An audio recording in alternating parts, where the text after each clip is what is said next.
Bonjour à tous, ravi de vous retrouver dans Smart Job, quel rendez-vous RH emploi de Bismart. Vous connaissez notre rendez-vous en direct du lundi au vendredi. Débat, analyse, expertise et vos rubriques habituelles, bien entendu, bien dans son job. Intégrer des jeunes diplômés. Ben oui, on en parle avec le patron de Neoxia, une société de la tech qui embauche. C'est pas toujours facile d'embaucher à distance. On va en parler avec lui dans quelques instants. Smart et réglo, le télétravail, on ne parle que de ça. Tout le monde télétravaille, mais attention aux contrôles, car il y a des contrôles. On fera le point avec un avocat dans quelques instants. La pause café avec Fanny Griesmer. Vous êtes peut-être concerné, vous êtes gaucher ou gaucher contrarié. On vous a dit, bah non, il faut passer de la main droite. C'est toujours un peu troublant comme ça d'être un gaucher parmi des gens qui sont droitiers. C'est un peu le parcours du combattant. On en parlera avec elle. Est-elle concernée, Fanny Griesmer? Peut-être, peut-être. Vous le découvrirez dans quelques instants. Le cercle RH sous forme de grand entretien aujourd'hui avec un professeur spécialiste en organisation publique et privée, Philippe Zilberzan. Petite victoire avec un S. Il nous parle de l'organisation, de la transformation. Et si la transformation venait de vous? Bah oui, de tout en bas, de la base. On en parlera. C'est le grand entretien de notre émission. Et puis on parlera dans Fenêtre sur l'emploi d'une étude cadre emploi sur les RH, leur état d'esprit, leur recrutement. Ça bouge dans les RH. On fera le point avec Julien Breuil à la fin de notre émission. Tout de suite, c'est bien dans son job. On en parle, c'est tout de suite.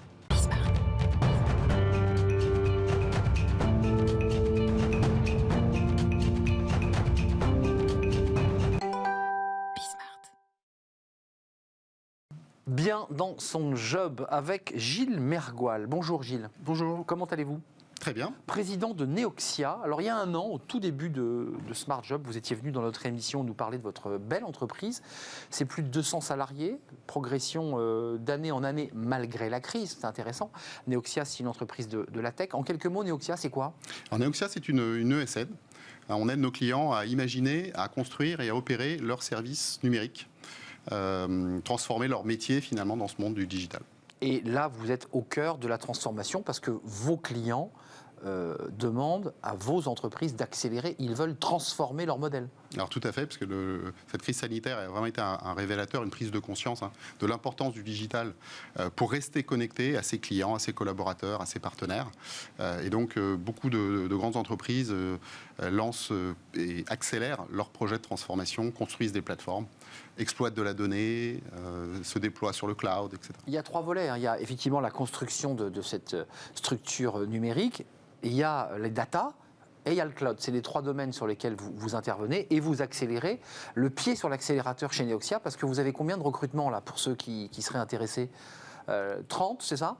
Alors c'est ça. Alors, en 2021, on a prévu même 40 recrutements, dont 30 juniors, des profils juniors, en sortie d'école. C'est une habitude chez nous que d'onboarder très très tôt ces profils de la tech pour les former, les accompagner, les aider à se développer au service de nos clients. Donc c'est plus de 10% de votre effectif, hein. Vous aurez plus de 10% de l'effectif, parce que si vous en recrutez 30, vous êtes 200. Ça veut dire que ça cartonne. Comment on fait, là, Gilles Mergoal, quand on est dans une situation sanitaire aussi compliqué? On onboard à distance, ça c'est le mot un peu barbare, on intègre à distance. Comment ça marche? C'est facile ou pas?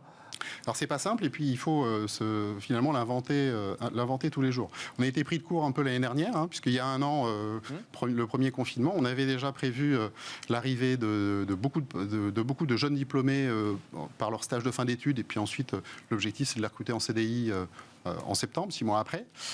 Cette année, on a eu le temps de se préparer. Alors, qu'est-ce que vous avez changé?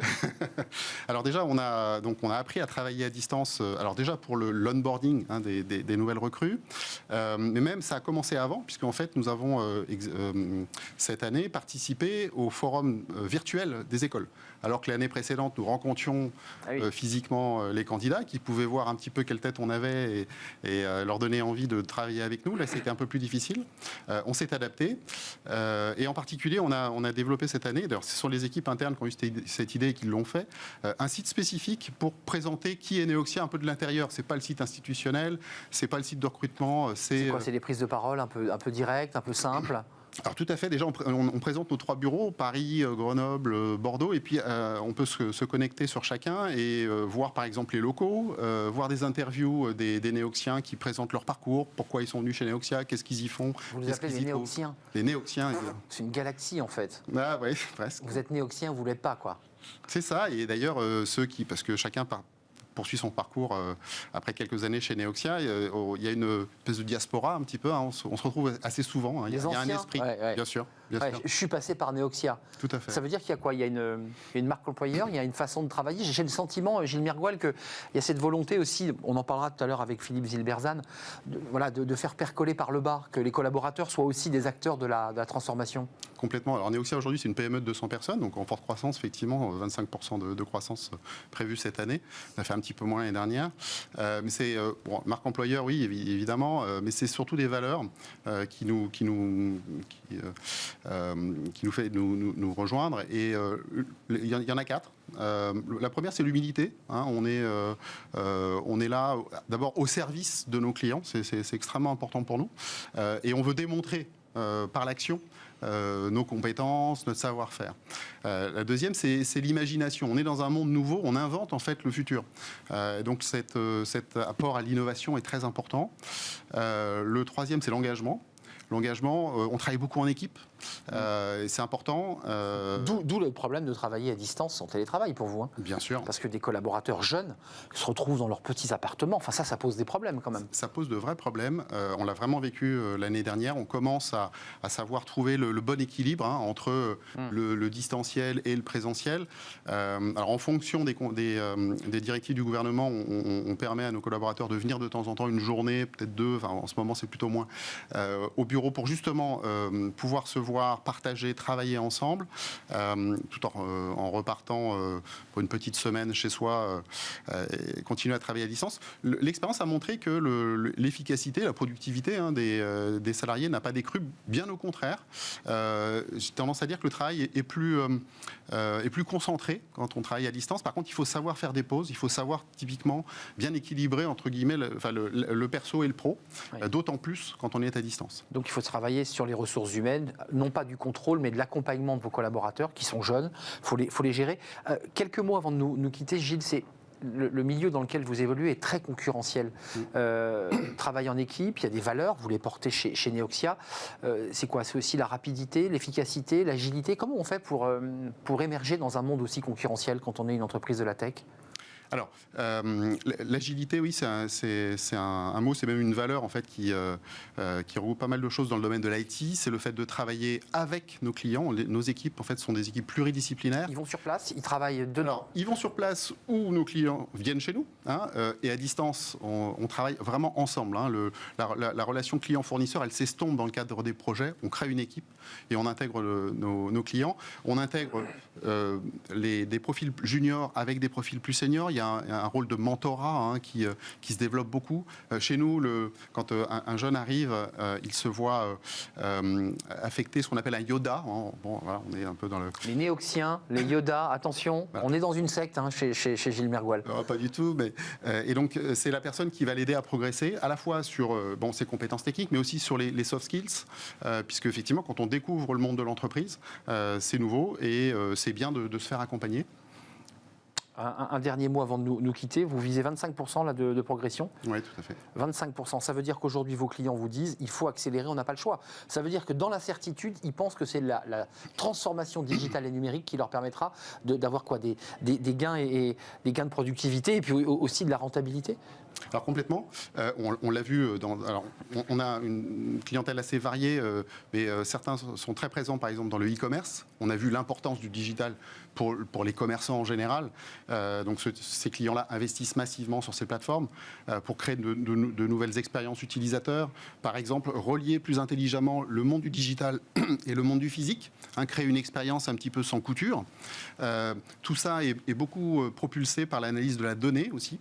Donc on a beaucoup de postes ouverts pour des data scientists, des data engineers. C'est ça. Combien de postes en répartition avant de nous quitter? Il y a 30 postes là d'onboarding parce que ça cartonne. C'est de la data, c'est du développeur. Et il y avait un autre mot barbare pour le cloud. On les appelle comment? Alors on appelle ça les DevOps. Les DevOps. Donc ce sont des gens qui justement font le lien entre le monde du développement et puis le monde des infrastructures du cloud. Vous cherchez du DevOps? Complètement. Sur les 30 personnes, il y a à peu près un tiers de développeurs, un tiers de data scientists et un tiers de DevOps. Et vous avez fait de la place parce qu'il faut de la place, il faut des bureaux? Alors, on s'était déjà agrandi fin 2019. On prévoyait de densifier un petit peu les bureaux il y a un an. Là, on a un petit peu plus de temps, puisque avec le télétravail, finalement, on consomme moins de mètres carrés. On est en train de réaménager notre siège historique qui est dans le 8e arrondissement. Il sera tout beau, tout neuf à la sortie de ce confinement qu'on espère rapide maintenant. Je vous le souhaite. Plus de 30, en tout cas 30 recrutements chez des juniors, vous y tenez beaucoup. Gilles Mergoual, vous êtes le président de Neoxia, 200 salariés, bientôt 230 et peut-être plus. C'est une entreprise qui crée de l'emploi et c'est important qu'on en parle sur Smart Job. Merci, je remercie Maître Yoda, parce que c'est un peu vous le Maître Yoda, Gilles Mergoual, avec tous les petits Yoda et les Néoxiens qui attendent ses collaborateurs, qui sortent notamment d'école. Merci d'avoir fait un détour par notre plateau. Smart et Réglo, ça concerne les PME, évidemment, c'est le contrôle en matière de télétravail. Oui, c'était 4 jours sur 5 et puis depuis une semaine, c'est devenu 5 jours sur 5 et il y a parfois, souvent même, des contrôles pour vérifier que les collaborateurs ne sont pas sur site. On en parle tout de suite avec un avocat, Étienne Pujol.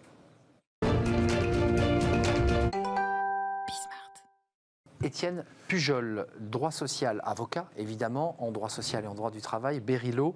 On parle des contrôles du télétravail. Alors, moi, je m'étais dit un peu naïvement que tout ça se faisait sur la base du volontariat, que tout le monde s'organisait. Non, non, Étienne, non. Il y a des contrôles. Pourquoi, d'abord, il y a des contrôles? Parce que certains ne joueraient pas le jeu? Il semblerait, d'après les statistiques mises en avant par le gouvernement depuis de nombreuses semaines, le télétravail est en décrue, notamment dans les métiers de service, et dans les métiers où, par construction, on est censé pouvoir télétravailler puisqu'on n'est pas assigné à une machine ou à un poste en particulier. Et donc, considérant à tort ou à raison que le télétravail était une des mesures principales pour éviter la propagation du Covid, le gouvernement a indiqué que le télétravail devait de nouveau être surveillé de près par les administrations. Ça a bougé depuis le 31 mars, pour être précis. Oui, exactement. Ça bouge beaucoup, le télétravail. Ça bouge beaucoup. On a beaucoup de protocoles relatifs aux entreprises, au confinement. Et vous devez suivre, vous les avocats. Et nous, on suit ça, effectivement. Il y a des instructions qui sont données aux préfets, aux inspecteurs du travail, et c'est effectivement des points de vigilance pour nos clients. Concrètement, on est bien d'accord sur le plan juridique, le gouvernement ne peut pas imposer le télétravail. C'est là où c'est compliqué. C'est là où un peu ils sont gênés aux entournures, parce qu'effectivement, n'ayant pas le temps d'imposer par un texte ayant valeur de norme le télétravail, par un article du Code du travail par exemple, ils en sont réduits, entre guillemets, à faire des injonctions par communiqué de presse ou par question-réponse. Donc effectivement, étant gêné de ce point de vue-là, on en revient au principe de base qui est que l'employeur doit s'assurer de la préservation de la santé et de la sécurité de ses salariés. Préservation de la santé et de la sécurité des salariés, ça veut dire quoi? Ça veut dire que l'employeur, l'entreprise, doit prendre toutes les mesures pour éviter que le Covid ne s'installe sur le lieu de l'entreprise. Par ailleurs, d'un mot technique, ceux qui viennent contrôler, parce que les entreprises se disent il n'y a pas de contrôle, il n'y a personne, c'est l'inspection du travail. Oui, c'est l'inspection du travail. Ils ont des contrôles. Alors malheureusement, comme les médecins du travail, ils sont sous-effectifs, mais ils viennent quand même, ayant reçu cela comme mission principale, puisqu'on est dans un état d'urgence sanitaire. Les inspecteurs du travail viennent notamment dans les grandes entreprises, mais aussi chez des grosses PME, pour s'assurer que les employeurs ont bien mis en place les mesures pour prévenir la propagation du virus sur le lieu de travail. Ils trouvent des salariés qui travaillent. L'entreprise, qu'est-ce qu'elle doit justifier? Elle doit impérativement justifier la présence du collaborateur. Tout à fait. Alors il y a des documents juridiques qui doivent être mis en place, nonobstant le fait que le télétravail n'a pas de fondement juridique impératif. Mais il faut quand même pouvoir montrer... Pour prouver qu'on met en place tout pour prévenir la propagation du virus. Quels sont ces documents? Le premier d'entre eux, c'est le document unique d'évaluation des risques, qui est obligatoire dans toutes les entreprises. Il faut que, pour chaque poste de travail, on indique s'il y a des risques, et notamment en cas de Covid, quels sont les risques qui sont pour les entreprises de voir le virus s'installer. Et parmi les mesures... Compliqué, si je peux me permettre ça. Mais c'est très compliqué. Et parmi ces mesures d'évitement, il y a évidemment le fait d'avoir du gel, le fait de mettre à disposition des masques, et le fait de mettre en œuvre le télétravail pour tous les postes qui sont télétravaillables. Et puis par ailleurs, quelles sont les autres mesures que les entreprises doivent mettre en place et pour lesquelles nous les aidons quotidiennement en ce moment?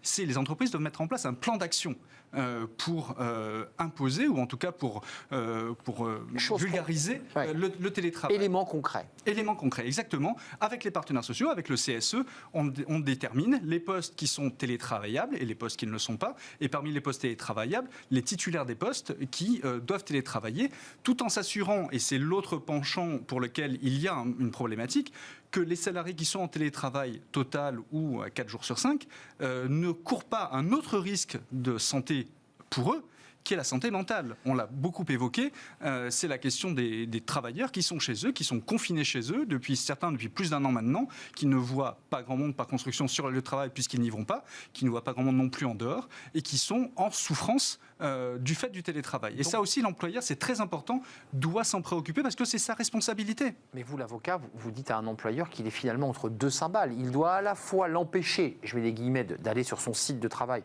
pour les raisons de protection du salarié, et de l'autre, il doit lui garantir un bien-être sur son lieu de vie personnel dans lequel on voit parfois des collaborateurs dont la psychologie se dégrade et le psychisme se dégrade. C'est intenable comme situation. Oui, en effet. C'est intenable. C'est intenable et c'est d'autant plus important du coup de se préoccuper de cela avec les partenaires sociaux, de voir et de mettre en place par exemple des cellules d'écoute pour les salariés qui sont en souffrance ou qui expriment une souffrance. Et puis ça implique aussi de mettre en place des outils de management. Il y a beaucoup de formations en management à distance. On ne manage pas des gens en présentiel comme on manage des gens en distanciel. Et donc se préoccuper de la santé mentale de ses collaborateurs est extrêmement important pour les entreprises. Donc il y a des documents juridiques qu'on a entendus. Il y a aussi un travail à faire très fin sur les collaborateurs pour voir, pour sonder les cœurs et les psychismes. Globalement, vous, l'avocat, pour l'instant, en tout cas à ma connaissance, je n'ai pas vu de salariés qui se retournaient contre leur employeur comme l'ayant contaminé au Covid. J'ai pas vu ce genre d'affaires. Alors c'est toute la problématique de démonstration de la preuve qu'il y a que la contamination a lieu sur le lieu de travail. Alors quand il y a un cluster dans les entreprises, on a entendu parler notamment dans certains abattoirs où la température était froide, etc. Je dirais que la preuve pour le salarié va être un peu plus facile à apporter. En revanche, pour des métiers de service où effectivement il y a du trajet ou des gens qui vont dans des restaurants plus ou moins clandestins, etc. Là, effectivement, ça va être plus compliqué pour les collaborateurs de démontrer que c'est sur le lieu de travail ou à l'occasion du travail qu'ils ont été contaminés et que donc c'est la responsabilité de leur employeur qui est en jeu. Avant de nous quitter, Étienne, les risques que prennent les entreprises en termes juridiques lorsqu'un inspecteur du travail qui fait d'abord un diagnostic, qui va faire le tour du bâtiment, qui va vérifier, noter, enfin, c'est une véritable inspection et un travail de police en quelque sorte. Qu'est-ce que risque l'entreprise ? Alors, l'entreprise risque de se voir attraire devant le tribunal judiciaire, c'est-à-dire que l'inspecteur du travail va pouvoir saisir le tribunal. C'est du civil. Pour dire, oui, exactement, pour dire au tribunal, sous astreinte, je vais demander à ce que cette entreprise mette en place les mesures dont j'ai constaté qu'elles n'avaient pas été mises en place quand je suis venu faire mon contrôle. D'accord. Pas de mesures financières ou de... Alors, ça peut être avec une astreinte, ça peut être assorti d'une astreinte pour inciter l'entreprise à accélérer le processus de mise en place de ces documents. Là aussi, Étienne Pujol, j'ai pas vu d'affaires pour l'instant, ou alors ça n'a pas été médiatisé. Au début du confinement, il y en a eu par les entreprises qui n'avaient pas mis en place les flux, vous savez, au sein des entreprises. Aller-retour avec les flèches. Exactement, avec les flèches, les ascenseurs qui ne font que la montée et d'autres qui ne font que la descente, etc. etc. Plus récemment, c'est vrai qu'on n'a pas, à ma connaissance, vu encore de référé pour ces questions liées spécifiquement au télétravail. La contrainte étant que les entreprises ont, pour l'immense majorité d'entre elles, déjà mis en place leur document unique d'évaluation des risques et que le plan d'action est encore assez récent, mais que beaucoup d'entreprises, et notamment par le biais de la NDRH, ont mis en place déjà ces protocoles. Enfin, ça ressemble quand même à un casse-tête, ce que vous nous décrivez. De toute façon, les services RH sont sur le pont depuis plus d'1 an maintenant, ils sont extrêmement sollicités et c'est aussi difficile pour eux, qui sont mes clients, de gérer ce quotidien-là. Ouais, casse-tête d'ailleurs, pour être précis, et en même temps, zone de stress incroyable pour les RH, parce que des deux côtés, ils peuvent perdre. Oui, tout à fait. En faisant revenir un salarié une journée sur site, ils peuvent perdre, et en le maintenant trop longtemps à distance, ils peuvent aussi être condamnés, enfin en tout cas être en difficulté, donc c'est très dangereux. Tout à fait. Merci Étienne Pujol d'être venu nous rendre visite. Vous êtes avocat spécialiste, on l'aura compris, en droit du travail et en droit social chez Berilo, votre cabinet. Puis on se revoit bientôt, j'espère. Avec plaisir. Portez-vous bien. La suite, c'est avec Fanny Griesmer. Je ne sais pas, vous êtes gaucher ou droitier ? Droitier. Peut-être droitier. On va parler des gauchers. Parce que J'ai un fils gaucher. Et voilà, il a un fils gaucher. On a tous été concernés de près ou de loin par le fait d'être gaucher, contrarié quand les médecins vous disaient non, il faut lâcher votre crayon et passer à droite. C'est souvent un peu compliqué, voilà, les gauchers. On en parle avec Fanny Griesmer. Est-elle gauchère ? Ça, c'est une question.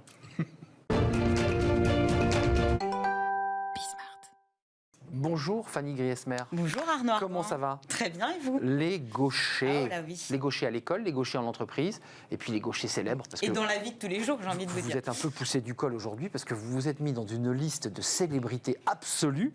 Enfin, vous allez les citer, mais enfin... Très courte, hein, mais... courte, mais enfin, c'est pas des moindres. Léonard de Vinci, Sigmund Freud, Comme ça. Marie Curie, Bill Gates, Barack Obama, David Bowie.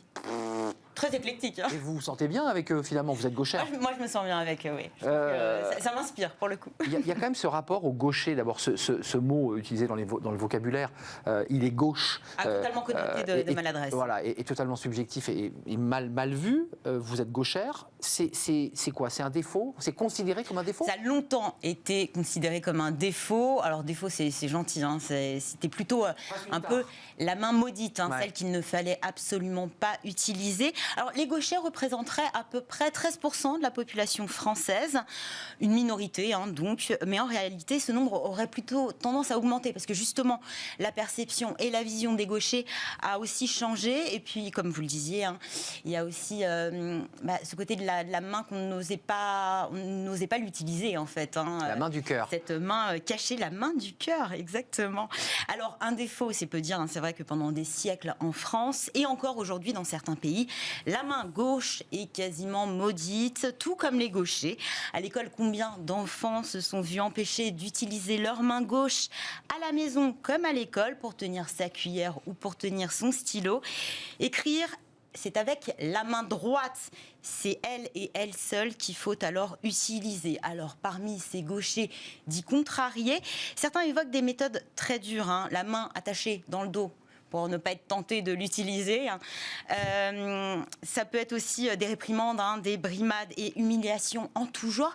Alors qu'en France, en 1947, il y a un rapport qui sort et qui dénonce la contrainte faite aux gauchers de devoir écrire de la main droite. Un rapport, on va dire, qui reste plutôt lettre morte, hein, parce que combien de gauchers contrariés qui ont moins de 75 ans aujourd'hui, il y en a beaucoup. Alors c'est vrai que la chasse aux gauchers aujourd'hui, on peut dire, elle est terminée. Alors c'est vrai que vous le disiez, hein, le terme gauche, gaucherie, être gauche ou maladroit, voilà, est empreint de ces connotations encore un peu. C'est pas mal de préjugés en fait, hein, derrière tout ça. Et les gauchers vous le diront, et je peux moi-même vous le dire. Hein, alors c'est vrai qu'on est plus brimé, plus réprimandé, plus moqué. Ceci dit, l'apprentissage de l'écriture reste assez contraignante, hein, et on fait aussi toujours l'objet un peu du regard amusé des droitiers qui vous demandent mais comment tu fais pour écrire? Souvent on écrit avec une main un peu Alors, tordue. je tiens à vous dire, hein, c'est totalement naturel. Main tordue, effectivement, c'est le syndrome. Hein. On parle de la main en col de cygne. Exactement. Oui, la plupart des gauchers écrivent comme ceci. Exactement. Voilà. Et pour nous, c'est totalement naturel. Hein. Bon, on ne va pas dire que c'est... On a tendance à avoir la crampe de l'écrivain peut-être un petit peu plus rapidement que les Ça autres. fait une graphie un peu particulière, plus ronde, plus arrondie, j'ai le sentiment, non? Ou alors patte de mouche. Hein. Ou très patte de mouche. Ou totalement patte de mouche. Alors, l'écriture, c'est une chose, hein, mais sachez qu'aussi au quotidien, nous sommes sans cesse obligés de nous adapter à un monde qui n'est absolument pas adapté pour nous, hein, nous les gauchers. Et c'est valable, bien sûr, aussi dans le monde professionnel. Bah oui. On est un petit peu à contresens, hein, parce qu'on fait les choses à l'envers. Hein, Même la lecture. Même la lecture, c'est vrai que en préparant cette chronique, c'est vrai que j'avais tendance à le faire et je pensais que, bon, voilà, c'est naturel pour le coup. Ouais. J'ai tendance à lire la fin de la phrase avant le début. Donc ça va plus vite. Ça va beaucoup plus vite. Oui, forcément, vous avez un esprit plus rapide, les gauchers. Forcément, puisque vous lisez déjà la fin avant d'avoir... Il faut aussi pas mal d'outils, hein, que ce soit à l'école ou même après dans le monde professionnel, qui ne sont pas du tout adaptés. On pense notamment aux ciseaux, aux couteaux, dont la lame est affûtée du mauvais côté. Le levier de vitesse, le frein à main dans une voiture. Eh oui. Tout est pensé pour les droitiers. La souris d'ordinateur. Le cahier à spirale, hein. Les spirales ça fait mal au poignet. Le stylo plume. Là, je pense qu'un droitier qui reprend votre stylo plume derrière, il n'arrivera pas du tout à s'en parce que servir. la plume s'est tordue dans l'autre sens. Le crayon de papier qui vous laisse, qui noircit la tranche de votre main. Hein. L'ouvre-boîte, le cutter, la règle graduée. Parce que pareil, on va avoir tendance à tirer le trait de droite à gauche. Bon. autant d'occasions de se sentir gauche, voire même de se blesser. Alors, ça peut être un véritable obstacle dans la vie professionnelle. Alors, heureusement, depuis quelques années, on a des entreprises qui conçoivent et commercialisent des objets à l'ergonomie adaptée. Bah oui. Ces objets dits pour gaucher, moi, je dis que les entreprises devraient se saisir de ce matériel et peut-être y penser quand ils font une commande de fourniture, pour le bureau notamment. Le fantasme du gaucher n'est pas prêt de disparaître. Moi, j'ai le sentiment que ce sont des gens, peut-être me trompais-je, mais plus intelligents. Alors, vrai ou faux? Là, je vous envoie un compliment, évidemment, Fanny. Écoutez, j'ai envie de vous dire oui. Voilà, En tout cas, ça fait jamais de mal. je vais vous dire vrai et faux. Il y a de nombreuses études, Les parce noms que ça que vous fascine citiez, encore énormément, donc on a pas mal d'études plus ou moins scientifiques sur le sujet. Vrai et faux, plusieurs études contradictoires sur la question. L'idée vient en fait de la manière dont les gauchers utilisent leur cerveau. Alors, apparemment, l'hémisphère droit qui contrôle la partie gauche de notre corps serait légèrement plus développé. Or, cet hémisphère droit, c'est plus ou moins, enfin, ce qui contrôle notamment les aptitudes spatiales et artistiques. C'est la création, c'est l'émotion. C'est la création. Par ailleurs, les gauchers arriveraient à mieux faire fonctionner leurs deux hémisphères en même temps.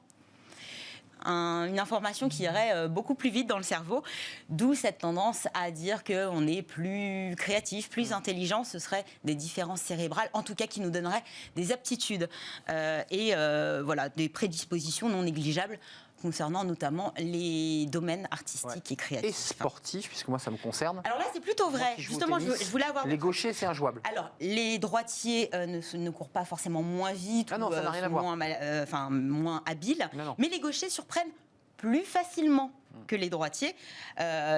Pourquoi ? Déjà parce qu'ils ont l'habitude de s'entraîner avec des droitiers. Or, les droitiers n'ont pas forcément l'habitude de s'entraîner avec des gauchers. Et ils auraient également un temps de réaction qui serait beaucoup plus rapide. Ils ont une main plus rapide. Et forcément, dans les sports où ça ne se joue pas forcément sur la force physique, mais plutôt sur la tactique et la surprise, Ils sont très forts. et bien là, les gauchers peuvent être de sacrés adversaires.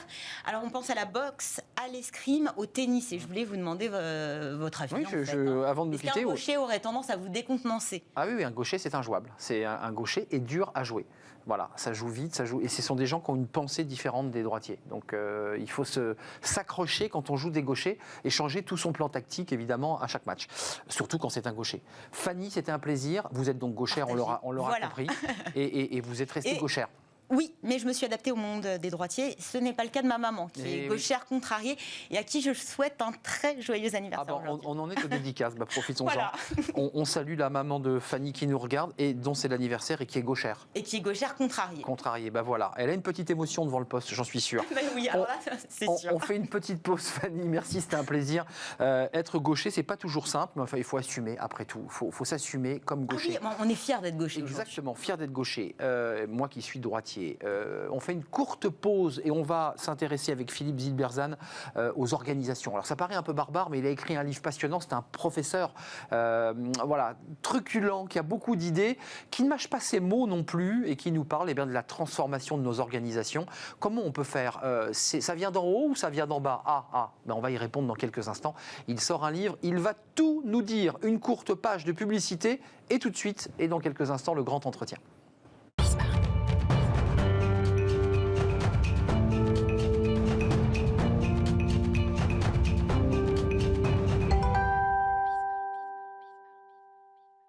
Le cercle RH, notre débat qui est aujourd'hui un grand entretien. On accorde assez régulièrement des grands entretiens dans notre débat.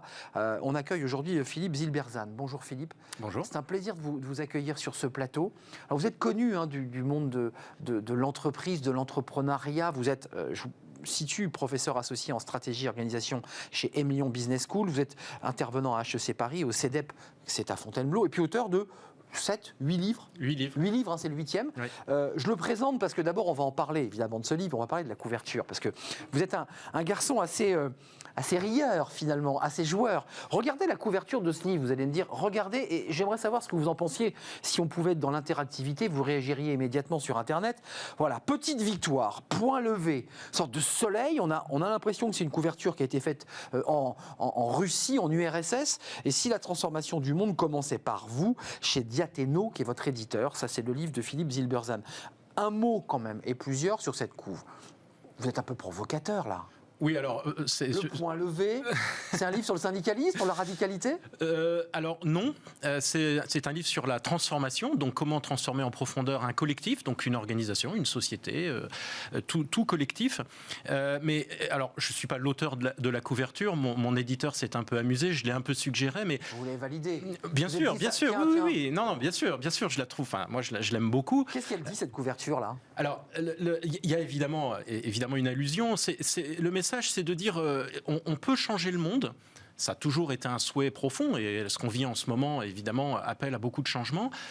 Mais on n'a pas forcément besoin de tout casser, on n'a pas forcément besoin d'être violent et on n'a pas forcément besoin d'avoir des grands plans révolutionnaires, qu'au contraire, ça peut commencer avec chacun d'entre nous. Donc oui, il faut changer, il y a cette idée de changement de transformation, d'où cette allusion et ce trait d'humour. Mais derrière, il y a quelque chose de profond qui est comment on change vraiment un collectif, une organisation, une société. Moi, je vous trouve assez disruptif dans votre analyse. Vous prenez comme ça des travers, vous dites des grosses entreprises, finalement, souvent, elles ne changent pas. Parce que quand elles s'aperçoivent le montant et l'investissement qu'elles vont devoir investir pour se transformer, en fait, il y a des freins qui s'installent et elles ne touchent plus à rien. Et vous dites, c'est un mauvais calcul parce que il faut changer, mais par le bas. Expliquez-nous ça. Oui, alors... Le constat, c'est que, et en particulier en France, on pense, c'est vraiment une croyance, ce que j'appelle moi un modèle mental, que pour changer grand, il faut un grand plan. D'ailleurs, ça commence effectivement par le haut, et alors en France, on a les grands plans de ceci, les grands plans de cela, on va faire un Airbus de ceci, et donc ça, ouais. Voilà, c'est cette idée. La Datar, le grand plan. Voilà, ça c'est le Gosplan même presque. Alors peut-être pas quand même en France, mais enfin il y a cette idée que des changements importants appellent deux choses. D'abord des grands plans et des grands plans qui viennent d'en haut. Or, quand on c'est regarde, le patron, quoi.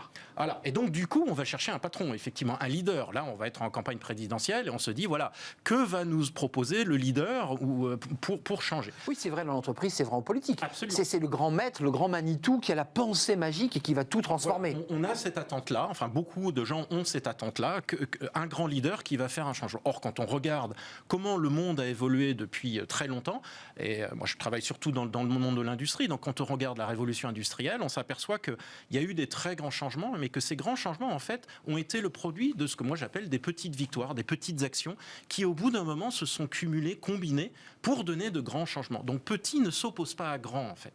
C'est vraiment ça le thème. Vous évoquez une entreprise très connue qui est Kodak. Alors c'est très intéressant parce que c'est la notion de disruption et de technologie qui viennent s'ouvrir.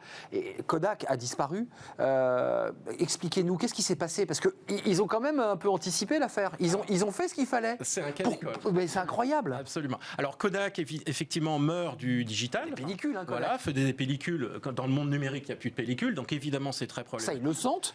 Non seulement ils le sentent, mais ils sont à l'origine de la révolution numérique, puisqu'ils sont les inventeurs du premier appareil photo numérique en 1975. C'est-à-dire qu'ils avaient une vingtaine d'années d'avance sur pratiquement tous leurs concurrents.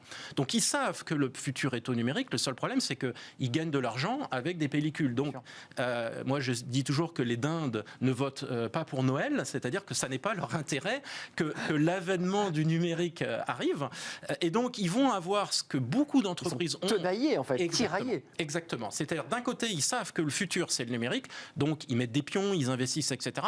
Mais de l'autre, 99% de leur chiffre d'affaires, c'est l'argentique. Donc, ils vont y aller sans vraiment y aller, tout en y allant un petit peu, et tenailler et jusqu'au bout, jusqu'au moment où ça sera trop tard. Ils essaieront d'accélérer vers la fin, mais ça sera trop tard. Juste une question qui est un peu hors cadre du livre, mais donc une entreprise qui porte une technologie ne peut pas se réinventer sur une autre? Ou c'est compliqué? Alors c'est un grand débat. Il y a beaucoup de gens, en particulier dans le monde de l'entrepreneuriat, qui est celui d'où je viens, qui vous diront il faut abandonner, les grandes entreprises sont incapables de se réformer. Ouais, la disruption vient de l'extérieur. Alors elle vient toujours de l'extérieur et il y a une espèce à la fois de fatalisme et puis de côté, c'est un peu la loi de la nature. Les grandes entreprises, elles fonctionnent et puis un jour il y a une rupture, elles meurent, elles sont remplacées par d'autres.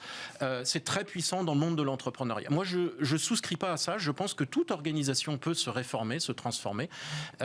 C'est très important d'avoir des grandes entreprises et donc l'enjeu de cette transformation-là, mais c'est vrai au niveau de la société, il est tout à fait essentiel. Il y avait un concept que j'aurais voulu que vous m'expliquiez, qui est non pas la santé mentale, mais avec ce livre écrit avec Madame Rousset sur la stratégie mentale. C'est quoi la stratégie mentale? Vous l'évoquez beaucoup. Je précise que dans votre livre, si je peux me permettre, c'est pas pour revenir à votre couverture, vous l'évoquez, hein, il y a un petit côté gilet jaune, quoi. Ces gens des ronds-points qui, parfois avec bon sens, parfois avec violence, on l'a vu après, mais au départ, en tout cas avec bon sens, tiraient des sonnettes d'alarme sur... Parce que vous parlez d'activistes, il y a une forme de radicalité. Est-ce qu'un collaborateur peut être assimilé à un activiste lorsqu'il remet en question une organisation et qui se dit ça marche pas, ça marche pas? Parce que c'est un point où vous êtes à la fois en binaire. Vous dites, vous savez, l'empêcheur de tourner en rond qui vient critiquer tout le monde, moi j'y crois pas. Absolument. Puis en même temps, vous leur attribuez une fonction d'activiste. Alors c'est quoi Alors, ce qu'on va appeler activiste, c'est simplement quelqu'un qui veut... absolument. Qui veut faire évoluer son contexte, son environnement. Alors ça peut être son entreprise, ça peut être son département, son service, son syndicat, son club de foot, toute collectivité. Voilà, c'est ça, ce qui l'entoure. Voilà, donc c'est l'idée que chacun veut avoir un peu de maîtrise sur son environnement. Et ça, c'est un besoin humain très profond. Donc, ce qu'on va appeler activiste, c'est ça. Et donc après, l'idée justement, et ce que je dis sur les gilets jaunes, c'est que il y a une façon constructive d'être un activiste, et puis il y a une façon destructive. Et donc, ce qu'il faut éviter, l'objet du livre, c'est de montrer comment on peut être activiste, mais constructif, c'est-à-dire faire évoluer les choses sans tout casser. Donc, c'est presque l'opposé des gilets jaunes, c'est-à-dire que, enfin, de ce qui est devenu les gilets jaunes. J'évoquais l'évolution des gilets jaunes. Il y avait une vraie souffrance au début, puis après... Il y avait une réflexion au début. Il y avait une réflexion, une vraie souffrance, mais justement, comme ça s'est transformé en protestation pure, il n'y a pas eu ce passage par, OK, on a des demandes, on a des problèmes, comment allons-nous les résoudre? Et donc tout l'enjeu, c'est de partir d'une vraie problématique et d'être ce qu'on aurait pu appeler réformiste et pas destructeur. C'est vraiment ça l'enjeu aujourd'hui. Et on voit bien le va-et-vient entre la stratégie politique ou les modèles politiques et l'entreprise. Est-ce qu'il y a un peu de gilet jaune aujourd'hui dans l'entreprise? Est-ce qu'il y a quand même cette idée de moi je fais un boulot, j'ai plus de sens, je sais même pas ce que je fais, ça vient d'en haut, ça tombe d'en haut, je comprends rien. Est-ce qu'il y a ce rapport-là aussi? Bien sûr. Ça c'est particulièrement présent dans les grandes entreprises. C'est un énorme enjeu parce que ça entraîne donc du désengagement. Bien sûr. Et or l'engagement, c'est la clé de la performance économique. Donc on est vraiment au cœur de la raison d'être d'une entreprise, en tout cas de sa survie. S'il n'y a pas d'engagement des collaborateurs, il n'y a plus de performance économique et donc il y a mort au bout d'un moment. Donc tout l'enjeu... Et contestation, en tout cas, alors, voilà. Et risque de contestation. Alors, la forme que ça prend le plus souvent dans les organisations, c'est que les gens s'en vont. Et ce désengagement, il est le prélude à des démissions, c'est-à-dire que souvent ça se voit pas parce qu'un collaborateur par-ci, par-là, on s'en rend pas bien compte. C'est un bas bruit. Et puis bon, ça fait un peu moins de bruit, donc on se dit au moins celui-là il est parti, on est tranquille. Mais on sait que l'entreprise se vide de ses talents s'il y a ça. Donc tout l'enjeu, c'est à la fois de permettre à ce que encore une fois j'appelle effectivement des activistes, mais de renouveler un peu le tissu de l'organisation dans ses modes de pensée, dans ses façons de faire. C'est un enjeu qui est vraiment stratégique aujourd'hui. Vous leur dites quoi à la fois à vos étudiants? Vous leur parlez comme ça à vos étudiants sur ce mot, l'activisme? Vous leur dites quoi, ces étudiants? Devenez un peu acteurs de vos vies? Ne subissez pas, parce que c'est ça votre livre. C'est tout à fait ça. La vraie souffrance, alors il y a deux plans. Il y a à la fois sur le plan individuel, c'est si je ne suis pas acteur de ma vie, il y a une vraie souffrance. Et puis il y a un problème au niveau de l'organisation, parce que si les gens qui la composent ne sont pas acteurs, encore une fois, l'organisation, elle se dessèche et au bout d'un moment, elle est plus innovante et elle disparaît. Donc l'enjeu, il est à la fois au niveau des organisations, il est au niveau des individus, et puis il est au niveau de la société, puisque si les organisations, on le voit aussi en France, si on n'a pas des entreprises performantes, eh bien le pays va en souffrir. Alors, juste quand même, page 132, c'est intéressant puisque vous parlez de ces fameux activistes. Alors, comme activiste, vous êtes votre plus grand ennemi potentiel. Et puis, un peu plus loin, il faudrait des fauteurs de troubles pour secouer l'apathie de l'organisation. Le chevalier blanc, le fauteur de troubles, le rebelle, c'est celui ou celle qui a conscience qu'il faut changer les choses, que l'organisation a vieilli, qu'il faut la transformer, aller plus vite et être plus créatif. Simplement, un peu plus loin, vous dites que tous ces gens-là, finalement, qui se positionnent comme les chevaliers blancs, sont des beaux parleurs, mais transforment rien. Alors voilà. Alors qui transforme alors? Alors l'idée, c'est vraiment une posture. C'est pas de se dire j'ai raison, ils ont tort. On a très souvent dans les organisations les ringards et les modernes, les innovateurs qui sont idolâtrés, puis les autres qui sont vraiment ringards. Savent tout. Voilà. Et donc, si on s'enferme dans cette posture de dire moi je sais et vous êtes résistant au changement, vous êtes vieux ou vous êtes ancien, etc. Là, on a tout perdu parce qu'on fait deux camps et les autres répondent peut-être que tu es super innovant, mais nous on paye les factures en attendant. Donc là, et c'est fermé, c'est terminé. Et c'est fermé, c'est terminé parce que du coup il y a les méchants, les gentils, etc. Donc il faut vraiment éviter ça, le côté chevalier blanc. Et ce qu'il faut, c'est comprendre que quelqu'un qui est pas franchement enthousiaste pour un changement, c'est souvent de bonnes raisons. Il veut protéger l'organisation de choses qui pourraient la mettre en danger. Donc l'idée, c'est vraiment de s'accorder et de faire attention à ne pas rentrer dans les gentils et les méchants, parce que là, tout le monde a perdu. La fameuse stratégie mentale, puisque je vous ai posé la question et je ne vous ai pas laissé y répondre parce que je suis passé sur autre chose. Qu'est-ce que c'est exactement? Qu'est-ce que vous développez? Parce que c'est une vraie pensée ronde, là, cette stratégie mentale. Alors ça, c'est voilà. L'idée, c'est de dire que nous donnons un sens à ce que nous voyons avec des croyances, ce que moi j'appelle effectivement des modèles mentaux. Ça c'est profondément humain. Qu'on peut appeler des biais cognitifs?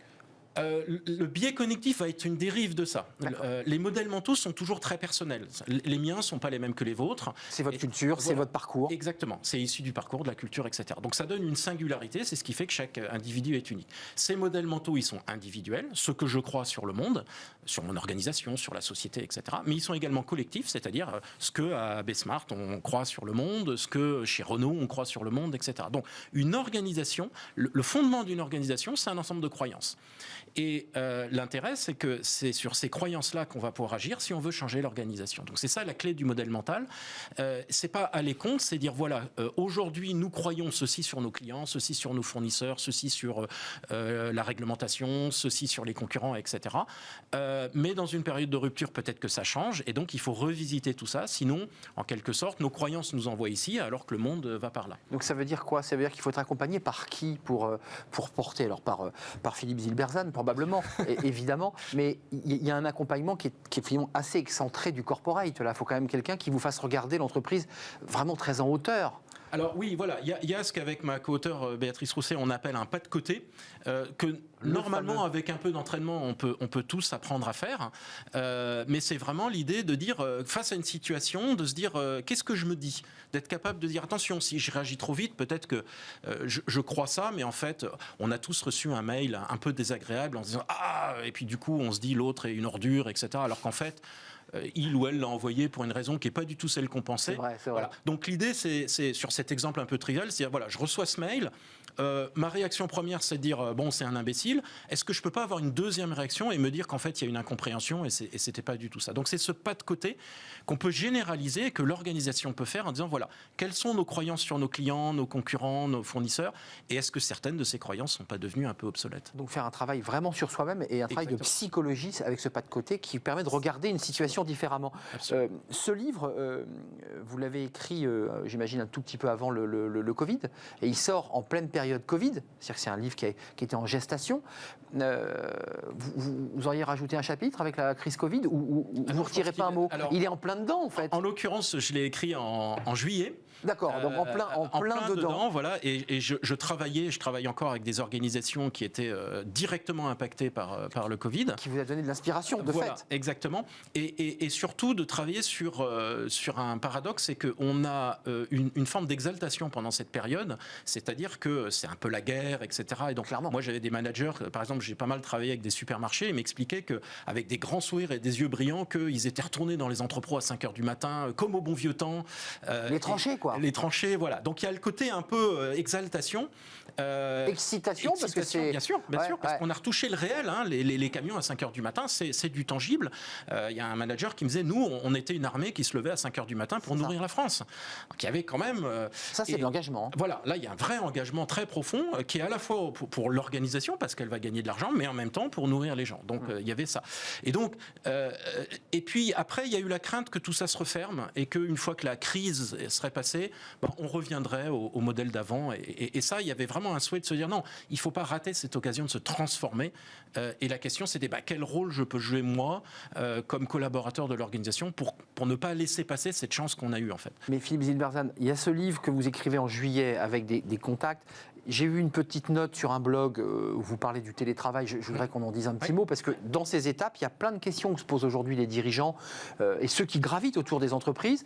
C'est qu'est-ce qu'on sera dans 6 mois? L'entreprise existera-t-elle encore? Ouais. Quel type d'organisations existeront? Et est-ce qu'on sera dans une sorte de société totalement atomisée où il n'y aura plus vraiment de bâti, plus d'enseignes, et que chacun aura comme ça sa petite entreprise à son bureau chez lui, quoi? Voilà. Alors, ce qui est intéressant avec, on va prendre l'exemple du télétravail parce qu'il est tout à fait Oui, typique. il vous sensibilise ce sujet. Voilà. Ça vous agace aussi un peu, non?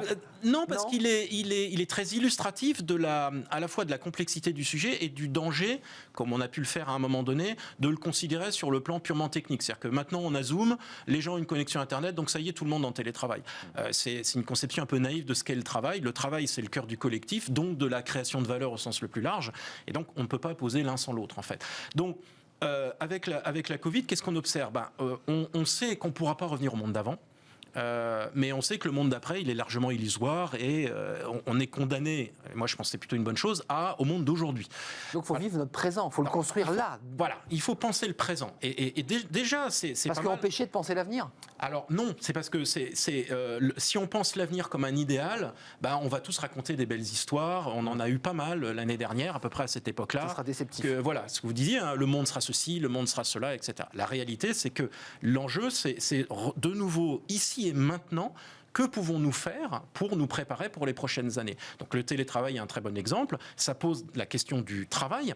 Et le travail, c'est quoi? Ça pose la question du collectif. Donc cette transformation, elle part de comment pouvons-nous exister ensemble, sachant qu'effectivement, il y aura une part de télétravail, ça c'est acté. Mais on sait aussi que si tout le monde est en permanence en télétravail, il n'y a plus de collectif. D'accord? Donc il y a un vrai Donc il n'y a plus d'entreprise. Il n'y a plus d'entreprise, exactement. Donc il y a besoin d'une présence physique. Les gens ont besoin de se voir physiquement. On sait qu'une entreprise ne peut pas fonctionner sauf des cas hyper particuliers. Les gens ont besoin de se voir en physique. Donc tout l'enjeu, c'est comment réinventer, moi j'emploie l'expression de refonder un collectif. Comment refonder un collectif qui a été durement malmené ces derniers mois. Comment le refonder avec effectivement maintenant une part importante de télétravail, mais aussi des notions de présence. Pendant que j'y suis, que vous êtes sur le plateau, parce que vous demandez finalement aux citoyens et salariés de se réarmer et de devenir des activistes, des acteurs de leur propre vie. On l'a évoqué assez longuement sur le plateau. Quel regard, vous, le professeur, celui qui a travaillé dans l'entreprise aussi, vous regardez ces GAFA? Parce que c'est vrai qu'on parlait de Kodak, qui était en fait évidemment la révolution numérique qui percutait. On parle de Zoom, vous l'évoquez, qui a battu Google+, parce que Google+, avait les visioconférences, elle l'avait déjà créé, mais c'est pas venu de Google, mais c'est passé à l'extérieur et c'est Zoom qui a remporté la mise. Est-ce qu'on est dans un univers tellement numérisé, tellement numérique que c'est les GAFA qui vont diriger le monde? On voit les États-Unis aujourd'hui qui essaient de les contrôler, mais en fait ils n'y arrivent pas. Moi, je ne crois pas du tout. On donne beaucoup d'importance aux GAFA. Or, on oublie, et vous venez de le montrer, qu'ils sont faillibles comme les autres. Quand on regarde en 2006, tout le monde était d'accord pour dire que c'était MySpace qui avait gagné. MySpace, ils ont duré 2 ans, remplacés par Facebook. Tous ces acteurs sont faillibles. Google a raté beaucoup de ruptures technologiques, les réseaux sociaux, comme vous le mentionniez. Microsoft aussi, alors ils sont de nouveau un peu en forme, mais très dispersés voilà, dans leur choix technologique. Et donc, ces acteurs, comme les autres, vont rater des choses et l'exemple de Zoom il y a 2 ans personne connaissait Zoom et aujourd'hui Zoom est très important. Tout le monde connaît Zoom. Voilà, donc l'enjeu c'est, alors ça ne veut pas dire qu'il ne faille pas un peu de régulation, bien évidemment ce sont des acteurs privés, ils existent dans une sphère publique et il y a un travail à faire et qui est déjà à mon sens largement fait. Le danger c'est de se focaliser là-dessus. Or le vrai enjeu, et en particulier en France, c'est pas tellement de lutter contre les GAFA, encore une fois on peut réguler un peu, c'est de se dire qu'est-ce qui fait que nous on n'en fasse pas émerger des grands acteurs. C'est ça la vraie question. On n'y arrive pas. L'Europe n'a pas réussi à faire son... Il faut qu'on se pose cette question-là, parce que c'est facile d'aller, on va les taxer, on va les réguler, etc. Ok, mais ça c'est, je dirais, ça c'est gérer le passé. C'est l'aval, ça. Si on se remet dans le présent, c'est de se dire, qu'est-ce qui fait qu'en Europe, et en particulier en France, on n'arrive pas à faire émerger des grands acteurs dans les domaines clés, que ce soit le digital, que ce soit l'intelligence artificielle, que ce soit les vaccins, que ce soit... Enfin, la liste est on très, a très de longue. belles entreprises en IA, mais qui n'arrivent pas finalement à percuter ces grands mastodontes. Voilà. Les experts... Comment vous l'expliquez?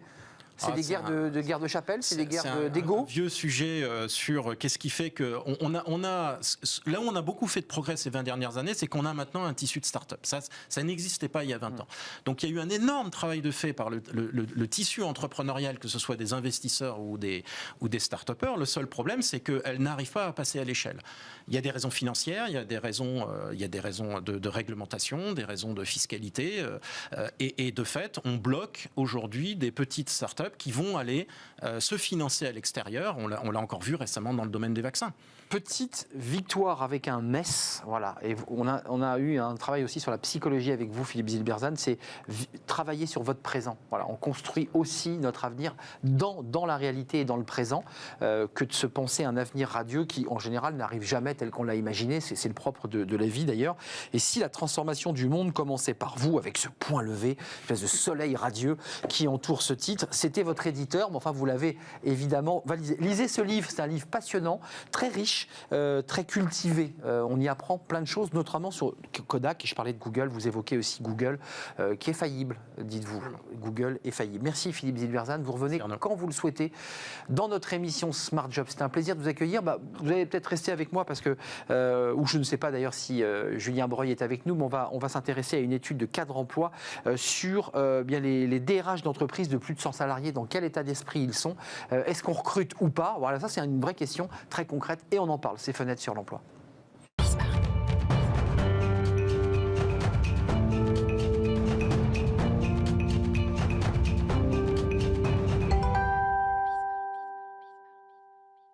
Julien Breuil, directeur des études de cadre emploi. Est-ce que Julien, vous m'entendez? Est-ce que vous me voyez?